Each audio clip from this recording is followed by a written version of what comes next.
Olá pessoal, tudo bem aí com vocês? Eu sou o professor Gilton e vamos para mais uma aula de Química. E nessa aula estaremos trabalhando com a classificação periódica dos elementos, ou seja, a popular tabela periódica, tá certo? Que é um dos assuntos mais importantes dentro da Química. Então nós vamos agora, eu quero projetar para vocês aí uma tabela periódica, para que vocês já possam estar observando. A minha tabela aqui ficou um pouco grande, mas porém nós vamos trabalhar com ela aqui, né? Com jeito nós vamos trabalhando com ela. Então observe aí a nossa tabela periódica moderna, atual.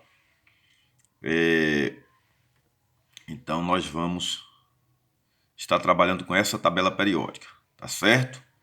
Mas antes de nós trabalharmos com essa tabela periódica, nós vamos ver um pouco do histórico da tabela periódica ou da classificação dos elementos, né? Porque até chegar nessa tabela, nessa organização, né, houve muitas tentativas de organizar os elementos.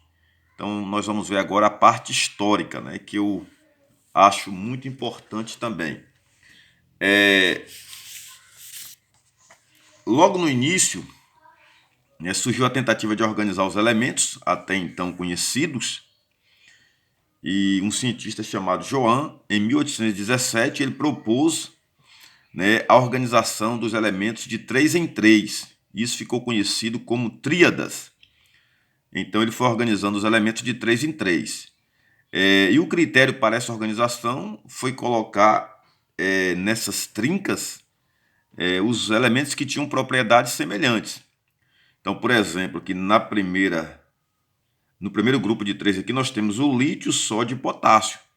Então, ele percebeu que esses elementos possuíam propriedades semelhantes, então eles deveriam ficar juntos, formando aqui esse grupo de 3. Já o outro grupo nós temos aqui cálcio, estrôncio e bário, né? Porque esses 3 elementos eles possuem propriedades semelhantes. Então os elementos foram organizados dessa maneira, de 3 em 3, certo? Isso é conhecido como tríadas, tá certo? Isso foi proposto em 1817. Porém, mais na frente, surgiu outro cientista chamado Alexander, em 1862, que ele vai propor uma maneira diferente de organizar os elementos, né? E a proposta dele, né, ficou conhecida como parafuso telúrico, em 1862, tá certo? Porque ele foi organizando os elementos de uma maneira tal que ficou semelhante a uma rosca de um parafuso. Então nós temos aqui um parafuso, né? Aqui a semelhança da organização proposta por Alexander. Então tá aqui, os elementos foram de maneira circular subindo como se fosse uma rosca de um parafuso. Então observe os elementos nessa organização, e quando a gente traça uma linha na vertical, né, os elementos que têm propriedades semelhantes vão ficar na mesma direção. Por exemplo, aqui o Be, que é o berílio, o magnésio e o cálcio. Então, observe que a gente traçando uma linha na vertical aqui, esses elementos estão na mesma posição, tá certo? Então, eles vão subindo dessa maneira, de maneira circular, como se fosse a rosca de um parafuso, tá certo? Isso aqui ficou conhecido como parafuso telúrico. Foi outra maneira aí, histórica, de organizar os elementos químicos, tá certo? Aí, posteriormente, vai surgir, né, outro cientista com outra proposta diferente, né? Aqui foi um cientista chamado John, em 1864. Ele vai propor uma organização que ficou conhecida como Lei das Oitavas. Ou seja, ele percebeu que as propriedades dos elementos se repetiam a cada 8 elementos, tá certo? Então, nós temos aqui 1, 2, 3, 4, 5, 6, 7, tá certo? E no 8º elemento a propriedade começava a se repetir, certo? Então nós temos aqui grupo de 7 elementos, porque a cada 8 elementos as propriedades vão se repetir. Então observe que os elementos com propriedades vão ficar né, numa mesma direção. Então, por exemplo, Li, que é o lítio, sódio e potássio, eles ficam na mesma direção, porque as propriedades são semelhantes. Então, nós temos aqui 7 elementos nessa linha horizontal. Quando eu vou para o oitavo, a propriedade do oitavo se repete com o primeiro, tá certo? Aí nós contamos aqui mais 7, vai para 14, certo? Quando eu começo com o elemento 15, a propriedade já se repete com o anterior. Então, sempre os elementos que têm a mesma propriedade, eles vão ficar um abaixo do outro. Isso aqui ficou conhecido como lei das oitavas, tá certo? Foi aí mais uma classificação histórica, né? O que ficou registrado na história da classificação dos elementos. Porém, em 1869, nós vamos ter aí, podemos dizer, uma revolução dentro da classificação dos elementos, porque um cientista chamado Dmitri Mendeleev, ele vai criar a primeira tabela periódica, porque todos os modelos aqui, as organizações que nós vimos anteriormente, não era uma tabela, era uma maneira de classificar os elementos, de organizar os elementos. Porém, Mendeleev ele vai criar a primeira tabela periódica. Então vocês observem aí o modelo da tabela periódica criada por Mendeleev. Observe aí que era uma tabela simples, um quadrado, tá certo? E possuía 12 linhas horizontais, que são as séries ou os períodos. Então aqui observe que tem de 1 até 12. E aqui ele foi organizando os elementos e teve a preocupação, né, de colocar, porque a tabela dele tinha 8 grupos, né, são 12 linhas, 12 séries, né, 12 linhas horizontais, que são as séries, ou 12 períodos. E tem também os grupos que ficam na vertical, tá certo? Do grupo 1 até o grupo 8. Então ele se preocupou em colocar elementos que tinham propriedades semelhantes no mesmo grupo, tá certo? Então, se você observar aí, esses elementos ficaram no mesmo grupo. Então era uma tabela muito simples. O problema é que a organização aqui dos elementos, eles estão organizados de acordo com a massa crescente dos elementos. Então o critério de Mendeleev foi usar a massa atômica, né? Já na nossa tabela atual, né, que foi criada por Moseley, os elementos estão organizados de acordo com o seu número atômico crescente. Então, fica melhor usar como critério o número atômico crescente, tá certo?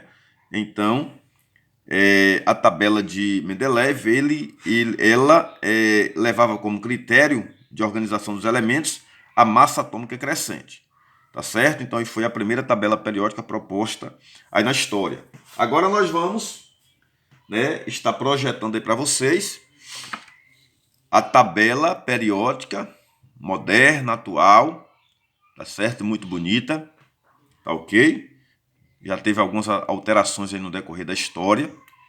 E nós vamos ver aqui, trabalhar agora com essa tabela. Então, se vocês observarem aí, né, aí está a nossa tabela periódica, ok? Ela é formada, né, né, primeiro nós temos aqui o título, né, classificação periódica dos elementos, ok? Ela é formada por 18 linhas verticais. Então, se vocês observarem, tem uma numeração aqui que vai de 1, 2 ou até 18 cá no final, certo? Então, são 18 linhas verticais que nós chamamos de famílias.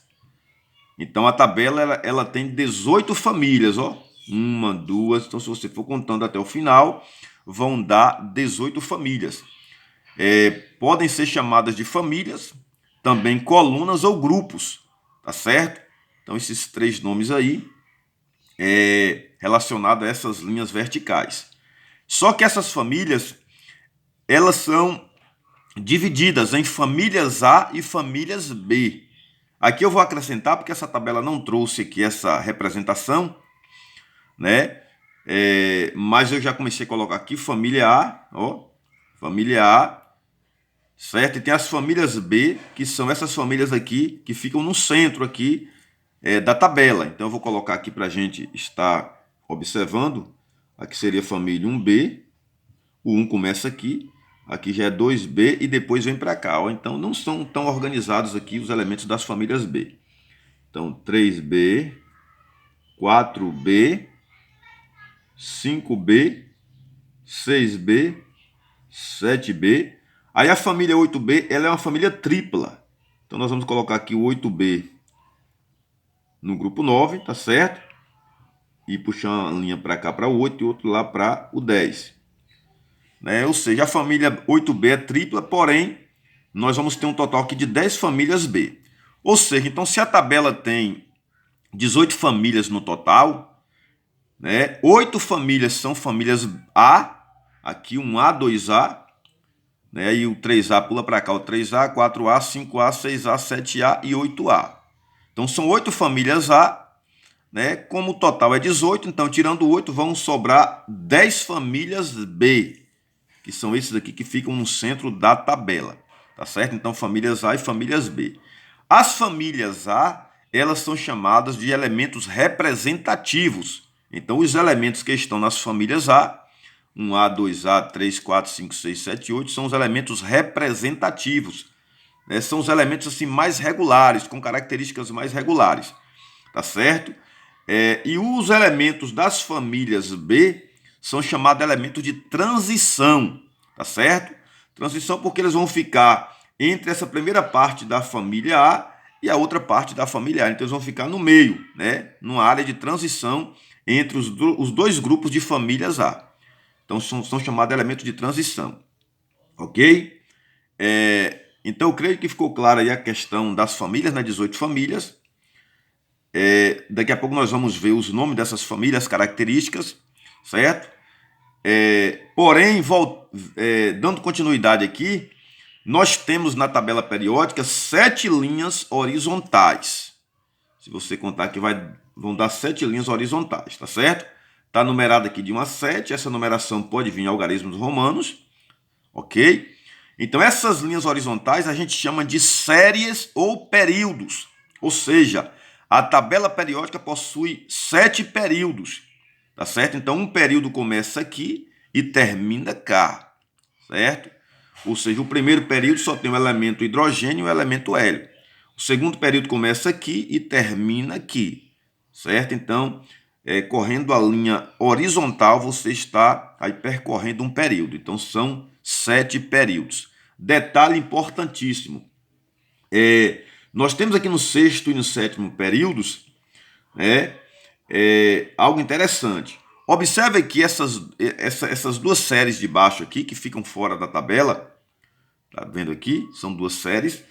A primeira série, que a gente chama série dos lantanídeos, porque o primeiro elemento aqui é o lantânio, foi tirado aqui do sexto período. Então, todos esses elementos que estão aqui, eles pertencem ao sexto período. Por que eles foram tirados daqui e colocados na parte externa aqui da tabela? Porque imagine se a gente fosse organizar todos esses elementos aqui, eles iriam empurrando esses que estão na frente. E essa ponta da tabela, ó, se alongaria muito lá para frente. Então a tabela esteticamente não ficaria bonita. Então preferiram deixar tudo alinhadinho aqui, tá certo? E os elementos ficarem cá do lado de fora. Então não esqueça que a série dos lantanídeos pertence ao sexto período. O mesmo acontecendo com essa outra série aqui de baixo, ó. Essa outra sequência aqui, que é a série dos actinídeos, porque o primeiro elemento é o actínio. Foi tirado aqui também do sétimo período, né? Porque são vários elementos, se fossem colocar eles aqui, eles empurrariam esses demais aqui para frente e essa ponta da tabela cresceria e passaria desse alinhamento que a tabela ficaria esteticamente não muito agradável, tá certo? Então, só por questão de estética, tirou-se esses elementos, né, daqui de dentro e colocou aqui fora. Então, não esqueça que a série dos lantanídeos e a série dos actinídeos pertencem, respectivamente, ao sexto e ao sétimo períodos da tabela periódica. Tranquilo. Dando continuidade aqui, voltamos aqui para a questão das famílias. Nós falamos que a tabela tem 18 famílias, 8 famílias A e 10 famílias B, certo? Agora precisamos entender o que indica a família na tabela periódica. Então, a família indica o número de elétrons da última camada. Por exemplo, aqui a família 1A, tá certo? Significa que todos os elementos dessa família 1A, eles possuem um elétron na última camada, tá certo? Então aqui todos têm um elétron. O lítio tem um elétron na última camada, o Na tem um elétron na última camada, o potássio tem um elétron na última camada, certo? As camadas anteriores podem variar a quantidade de elétrons, mas a última camada de todos aqui é igual, possuindo um elétron na última camada. Algumas tabelas já trazem aqui, ó, os elétrons nas camadas, tá certo? E você vai observar que sempre a última de cada elemento aqui é 1, ok? A família 2A, o número 2, indica que todos aqui possuem 2 elétrons na última camada. É isso que a família indica, o número de elétrons da última camada. O mesmo acontecendo aqui com a família 3A. Todos aqui têm 3 na última camada. Família 4A, todos têm 4. 4, tá certo? O mesmo acontecendo com a família 5, 6 e 7. Ok? E na família 8A, todos têm 8 na última camada. Porém, a exceção aqui é o elemento hélio, que ele só tem 2 elétrons, porque na última camada, porque de fato ele só tem 2 elétrons. Então, só tem a camada K com 2 elétrons, tá certo? Mas os demais aqui, da família 8A, todos possuem 8 elétrons na última camada. Porém, essa regularidade não é encontrada aqui nos elementos das famílias B. As famílias B não vão seguir esse critério. Então, por exemplo, todos os elementos aqui da família 3B deveriam ter 3 elétrons na última camada. Isso não vai acontecer. Todos os elementos da família 4B deveriam ter o quê? 4 elétrons na última camada. Mas essa regularidade nós não vamos encontrar aqui. Geralmente, os elementos da família B têm 1 ou 2 elétrons na última camada. Então, aquela regularidade da família indicar o número de elétrons da última camada, isso só ocorre nas famílias A, tá certo? Outro detalhe importante aqui. As famílias, certo? Da tabela tem nome, ok? Nós já vimos aqui que os elementos da família A são todos juntos, o conjunto de todos, né, de todas as 8 famílias, são chamados elementos representativos. E os das famílias B, elementos de transição. Essas duas séries aqui de fora que eu já expliquei, alguns autores chamam de elementos de transição interna. Né? Então a palavra interna é só para mostrar que eles pertencem, né, aqui ao 6º e 7º período respectivamente. Né? As famílias A são os representativos e as famílias B transição. Porém, além dos elementos da família A serem chamados de representativos, cada família tem um nome específico. Então, a família 1A tem um nome, a família 2A tem outro nome. Nós não vamos encontrar esses nomes específicos nas famílias B. Né? As famílias B, todos os elementos juntos chamam-se elementos de transição e não tem nomes específicos. Já nas famílias A, nós vamos encontrar esses nomes específicos. Então, vamos lá. É claro que a gente não vai memorizar isso agora com muita facilidade, mas à medida que a gente for trabalhando, isso vai ficando gravado na nossa memória. Então, por exemplo, a família 1A, né, é chamado de alcalinos, tá certo? Alcalinos, ok? Lembrando que, gente, uma observação aqui, o elemento hidrogênio, ele está aqui, tá certo? Mas ele é um elemento particular. Ele fica aqui localizado na família 1A, tá certo? Mas ele possui, a gente vai ver que as propriedades são intermediárias entre esses elementos, né, que a gente vai classificar como metais e os não metais. Então, alguns autores preferem colocar o elemento hidrogênio separado, tá certo? Nem coloca aqui na família 1A. Mas vamos lá. A família 1A recebe o nome de alcalinos. Alcalinos, ok?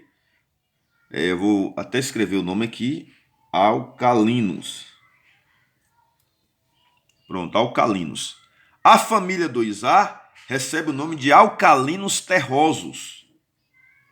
Alcalinos terrosos. Alcalinos terrosos.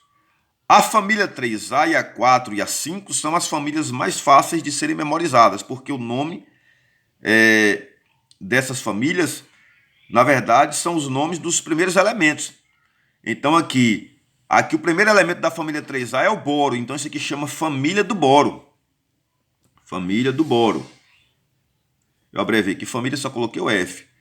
Antigamente, por conta de ter aqui o alumínio, essa família era chamada aluminoide. Né? Mas isso aí já está fora de cogitação e agora é família do boro.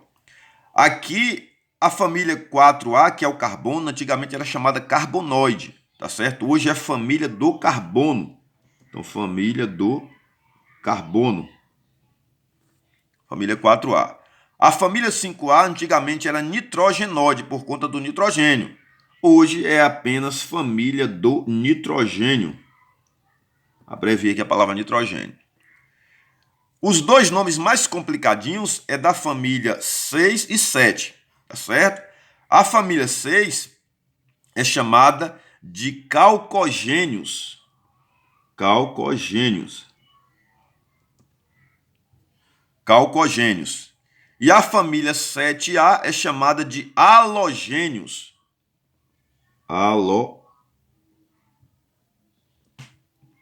Halogênios, a família 7A. Então são os dois nomes aí mais complicadinhos.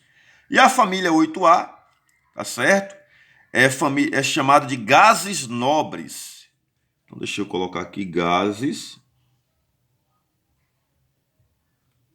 nobres. Então revisando aqui, família 1 alcalinos, 2 alcalinos terrosos, família 3A, família do boro, a 4A, família do carbono, a 5A, família do nitrogênio, a 6A, calcogênios, a 7A, halogênios e a família 8A, gases nobres, tá certo? Aqui são os nomes das famílias A. E como eu havia dito, as famílias B são todos chamados de representativos, não tem nomes específicos, ok? Além dessas famílias, né, com seus nomes específicos, existe ainda uma classificação de todos os elementos em grupos maiores. Então, nós temos os metais, né, nós temos na tabela aqui que nós chamamos de metais, são todos esses elementos que estão aqui na cor verde. É claro que essa cor não é um padrão, cada autor adota, né, um tipo de cor para a tabela. Mas aqui nessa tabela aqui que nós estamos utilizando, todos os elementos da cor verde são chamados de metais. Então, a maioria da tabela é metal, tá certo? Com exceção aqui do hidrogênio, como eu havia dito, ele está aqui na cor verde também, mas ele não é um metal, tá certo? Ele é um caso à parte, um caso particular. Então, mesmo estando aqui, mas não é um metal, tá certo? Os demais elementos na cor verde, inclusive os daqui de baixo, ó, dessas duas séries aqui de fora, são chamados de metais, ok? Os que estão aqui na cor amarela são chamados de ametais ou não metais, tá certo? É uma quantidadezinha até considerável também. Então, metais aqui são os verdes e não metais ou ametais são os amarelos, ok? E esse último grupo aqui, que é a família 8A, que está na cor azul, aqui são os gases nobres, são os gases nobres. Então, observa aí 3 grupos, né? Metais, não metais, gases nobres, e também aqui o hidrogênio. Vamos falar aqui um pouquinho sobre as características desses elementos. Os metais, no geral, eles são sólidos, a maioria, né? A temperatura ambiente, é claro, são sólidos. Eles possuem brilho, ok? Possuem alto ponto de fusão e de ebulição. Eles são bons condutores de calor e de eletricidade. E também são dúcteis e maleáveis. Se consegue fazer lâminas e fios bastante finos com os metais, ok? Então, aqui são as características aí dos metais. E, no geral, eles possuem de 1 a 3 elétrons na última camada, ok? Agora, os não metais, né, que são os ametais, que estão aqui na cor amarela, eles possuem características opostas.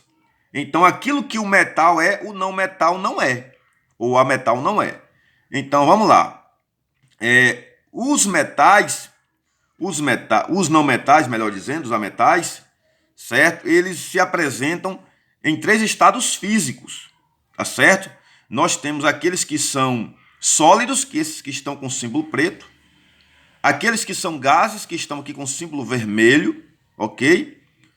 E um líquido, que é o bromo, está aqui com símbolo na cor azul. Então, eles possuem os 3 estados físicos. Lembrando que as características agora são opostas. Por exemplo,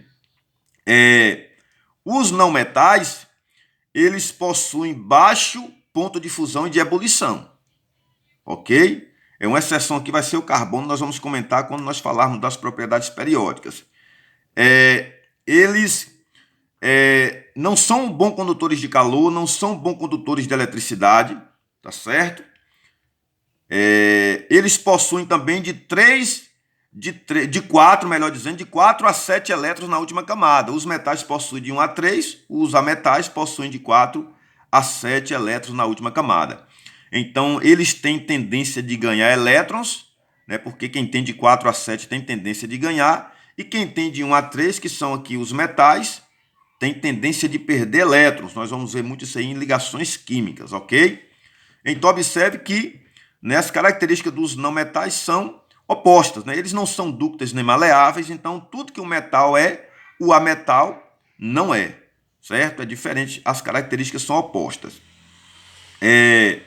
E temos aqui os gases nobres, né, que, como o próprio nome diz, a principal característica deles é que eles são gases. Então, aí na temperatura ambiente, eles vão se apresentar como gases, ok? E lembrando que eles são os elementos, né, são os únicos que possuem a última camada eletrônica completa, por isso que são chamados de nobres. Então, eles não vão ter a tendência de fazer ligações químicas, porque eles não necessitam ganhar elétrons, porque já possui a última camada completa, já possui octeto, já tem estabilidade, certo? E o hidrogênio, que é o nosso caso aqui particular, ele possui propriedades semelhantes aos metais e também aos não metais. Por isso que ele não pertence a nenhum nem outro. Por exemplo, ele tem apenas um elétron na última camada. Isso é uma característica dos metais, certo?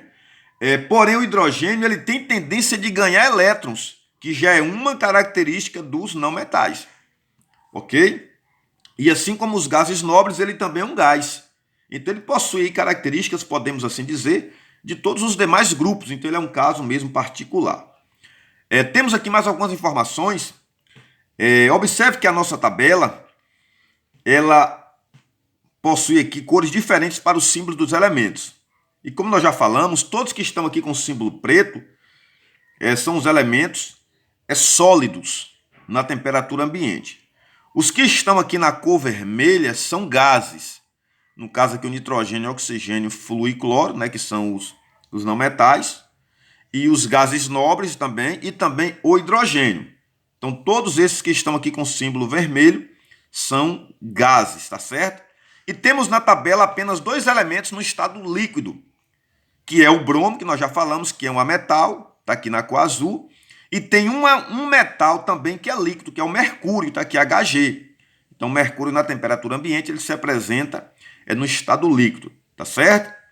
E se vocês observarem também, nós temos aí alguns elementos com símbolo em branco, né? Esses elementos aqui, e até aqui houve um erro aqui na edição, aí aqui o PM, o promessa, também ele deveria estar em branco, porque ele também é um elemento artificial. Então, esses elementos que estão com símbolo branco, eles são artificiais, ou seja, foram produzidos em laboratório. Existem os elementos naturais, tá certo? Que já existem na natureza, e os artificiais, que foram esses criados aqui em laboratório em uma quantidade até considerável, tá certo? Muito bem, aqui nós vimos aqui o geral da tabela periódica, tá certo? E nós vamos trabalhar depois com as propriedades periódicas dos elementos. Então aqui nós fizemos aqui um apanhado geral, né, da estrutura da nossa tabela periódica, tá certo?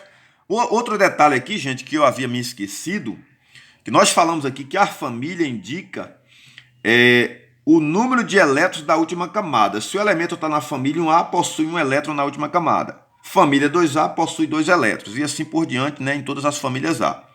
Já os períodos que nós falamos são 7 períodos, que são as linhas horizontais, séries ou períodos.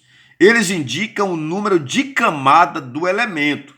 Então, por exemplo, se o elemento está no período 1, como é o caso aqui do hidrogênio e do hélio, isso significa que ele só possui uma camada eletrônica, só a camada K. Já o período 2, nós temos aqui os elementos lítio, berílio, boro, carbono, etc. Já aqui, sendo o período 2, todos esses elementos possuem 2 camadas eletrônicas, a camada K e a camada L, tá certo? Já os elementos do período 3, todos possuem 3 camadas. Os elementos do período 4, todos possuem 4, tá certo? Então, o período indica a camada. Então, pelo número de camadas do elemento, você sabe em qual período ele está localizado. Então, existem alguns exercícios que a gente trabalha essa questão aí de encontrar o elemento na tabela. Então, por exemplo, se nós dissermos aqui, qual é o elemento que está na família 5A no período 4? Então, observe só, família 5A, está aqui a família 5A, eu localizo a família, e o período 4 é esse aqui. Então, se o período é o 4, eu venho aqui percorrendo o período, ó, período 4, eu venho percorrendo o período até chegar na família 5A. Cheguei aqui na família 5A, aqui, ó, família 5A é o elemento AS, arsênio, tá certo? Então, esse é o endereço do elemento, a família e o período. Então, você tendo a informação do período e da família, você vai encontrar o elemento. Por exemplo, período 6, digamos que alguém diga o elemento está no período 6, família 1B. Então, lembre bem, período 6, família 1B. Cadê o período 6? O período 6 está aqui. Aí eu venho aqui percorrendo o período 6 até chegar na família 1B. Período 6, eu vou sempre observando aqui a família em cima, ó. Período 6, família 1B, chegou na família 1B, tá aqui, ó, é o AU, o ouro, aqui família 1B. Então, período 6, família 1B, você encontra o elemento. Aí, qualquer coisa que perguntar sobre esse elemento, você vai informar. Se for o número atômico, se for a massa, né? Então, aí, com essas duas informações, você consegue encontrar o elemento, tá certo, gente? Nós vamos finalizar essa aula. Na próxima aula, estaremos trabalhando com mais algumas coisas da tabela e também com as propriedades periódicas, tá certo? Um forte abraço a todos e até a próxima.